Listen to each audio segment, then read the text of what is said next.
Halo, perkenalkan kami dari kelompok 1. Kali ini kami akan melakukan isolasi dan identifikasi jamur.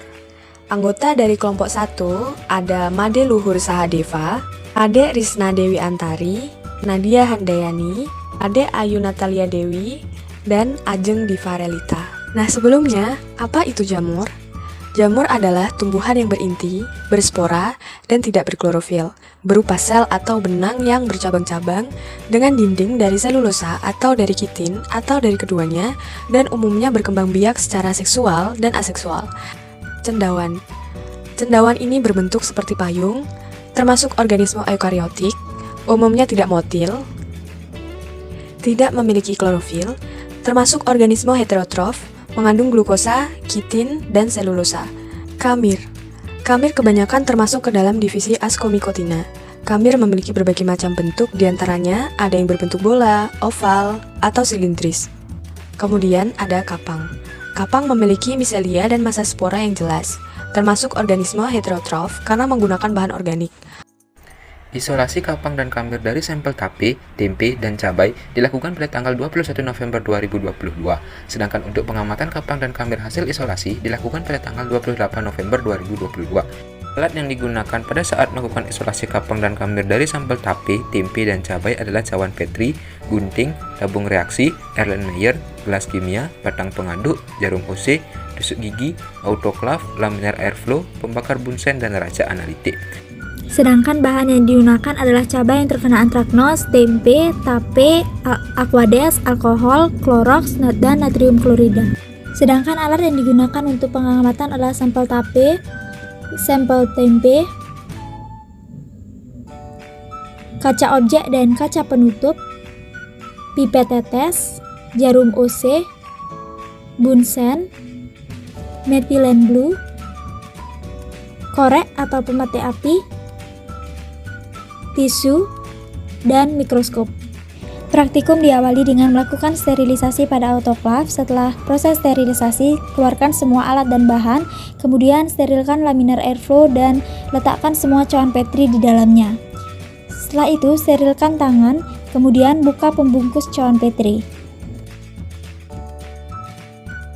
Setelah itu, nyalakan api bunsen, kemudian lakukan proses penuangan media PDA ke dalam cawan Petri. Isolasi cendawan dari sampel cabai yang diduga terjangkit antraknos. Sampel cabai yang diduga terjangkit antraknos dipotong menjadi bagian yang kecil-kecil menggunakan gunting. Setelah sampel terpotong, sampel dimasukkan ke dalam klorox 1% dan dibiarkan terendam selama 1 menit.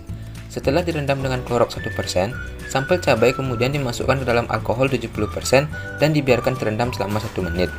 Setelah perendaman menggunakan alkohol 70% berlangsung selama 1 menit, dilanjutkan dengan proses pencucian sampel menggunakan aquades yang dilakukan selama 2 menit. Sampel yang telah dicuci selanjutnya dikeringkan dengan menggunakan tisu steril. Sampel cabai kemudian ditumbuhkan ke dalam media PDA yang telah dituang ke dalam cawan Petri dan telah mengeras. Penumbuhan sampel pada media PDA dilakukan sebanyak 3 kali dengan membentuk titik-titik yang bila dihubungkan akan menjadi bentuk segitiga. Setelah ditanamkan pada media PDA, media lalu ditutup atau diisolasi dengan menggunakan plastik wrapping dan diberikan label. Metode isolasi kamir dari sampel tape. Langkah pertama yaitu timbang 1 gram tape kemudian larutkan pada 9 ml larutan NaCl. Setelah itu, ambil sedikit sampel tape menggunakan jarum OC, kemudian goreskan pada media secara zigzag. Setelah itu, rekatkan cawan Petri menggunakan plastik wrapping, kemudian berikan label. Isolasi kapang dari sampel tempe. Yang pertama dilakukan adalah melakukan sterilisasi tusuk gigi dan dilewatkan secara bolak-balik di atas api bunsen. Gunakan tusuk gigi untuk mengambil bagian berwarna putih pada tempe. Bagian berwarna putih yang telah diambil kemudian ditumbuhkan pada media PDA yang telah dituangkan pada cawan Petri dan telah mengeras. Setelah semua proses isolasi selesai, masukkan isolat ke dalam kontainer box dan lakukan pengamatan. Selanjutnya yaitu metode pengamatan sampel tempe dan tape. Langkah pertama yaitu proses sterilisasi dengan menggunakan alkohol pada kaca objek, kemudian lap menggunakan tisu. Sterilkan juga kaca penutup dengan menggunakan alkohol dan lap menggunakan tisu. Kemudian ambil methylene blue dengan menggunakan pipet tetes dan teteskan 1-2 tetes di atas kaca objek. Setelah itu, ambil 1 oz sampel tempe atau tape, kemudian letakkan di atas kaca objek dan aduk dengan metilen blue. Kemudian tutup dengan kaca penutup dan amati di bawah mikroskop dengan perbesaran 100 kali.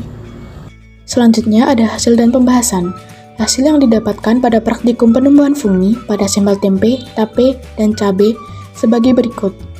Pada sampel tempe, kapang yang ditumbuhkan tidak terlalu banyak, tapi setelah menunggu 3 kali 24 jam, kapang pada tempe tumbuh dengan baik. Yang kedua, pada sampel tape, kamir yang ditumbuhkan juga tidak terlalu optimal, tetapi masih terdapat kamir yang tumbuh walaupun sedikit. Yang ketiga, pada sampel cabai, cendawan tidak tumbuh sama sekali karena sampel yang dibawa adalah cabai busuk, bukan cabai yang teridentifikasi terkena jamur dan bisa ditumbuhkan cendawan. Selanjutnya ada pembahasan, pada semua sampel hanya pada sampel cendawan pada cabai yang dikatakan gagal, karena kamir dan kapang tumbuh dengan baik setelah 3 kali 24 jam pengamatan. Sedangkan pada cendawan, tidak tumbuh sama sekali. Hal ini menunjukkan bahwa fungi juga butuh waktu untuk penumbuhan. Jika waktu yang diberikan sesuai, maka akan tumbuh dengan baik. Contohnya, 3 hari setelah penanaman biakan. Pertumbuhan yang tidak optimal diakibatkan oleh cawan petri atau wadah untuk penumbuhan biakan yang terkontaminasi. Bisa dari manapun terjadi kontan, oleh sentuhan ataupun kurang teliti dan steril ketika sedang melakukan praktikum, sehingga biakan yang ditumbuhkan hasilnya juga tidak bagus. Setelah 7 hari, semua fungi yang dibiarkan mati dan tidak dapat tumbuh kembali. Setelah diamati di bawah mikroskop, pada sampel tempe terdapat kapang yang tumbuh. Kapang yang tumbuh adalah jenis Zygomycetes yang termasuk dalam kelompok jamur Zygomicota yang memiliki ciri-ciri panjang dengan kepala, memiliki hipa yang bersekat di bawah perbesaran 400 kali, dan memiliki beberapa inti atau koinositik, melakukan reproduksi secara aseksual dan seksual, tidak mempunyai batang tubuh. Sedangkan pada sampel tape terdapat kamir jenis Saccharomyces sp yang memiliki ciri bentuk sel tidak ogipal, aski tidak mudah pecah, memiliki askopora berbentuk bulat opal, dan tidak memiliki balistopora. Kesimpulan dari hasil pengamatan praktikum kali ini adalah, berdasarkan hasil pengamatan identifikasi kamir dan kapang memperoleh hasil bahwa pada sampel tape terdapat kamir jenis Saccharomyces sp berbentuk bulat oval, memiliki askospora dan tidak memiliki balistopora. Sedangkan kapang yang tumbuh pada sampel tempe adalah jenis Zygomycetes, memiliki kepala spora, hifa bersekat, dan memiliki beberapa inti atau koinositi. Baik, sekian video praktikum kami dari kelompok 1. Mohon maaf apabila terdapat kekurangan di dalam video. Sekian dan terima kasih. Bye-bye.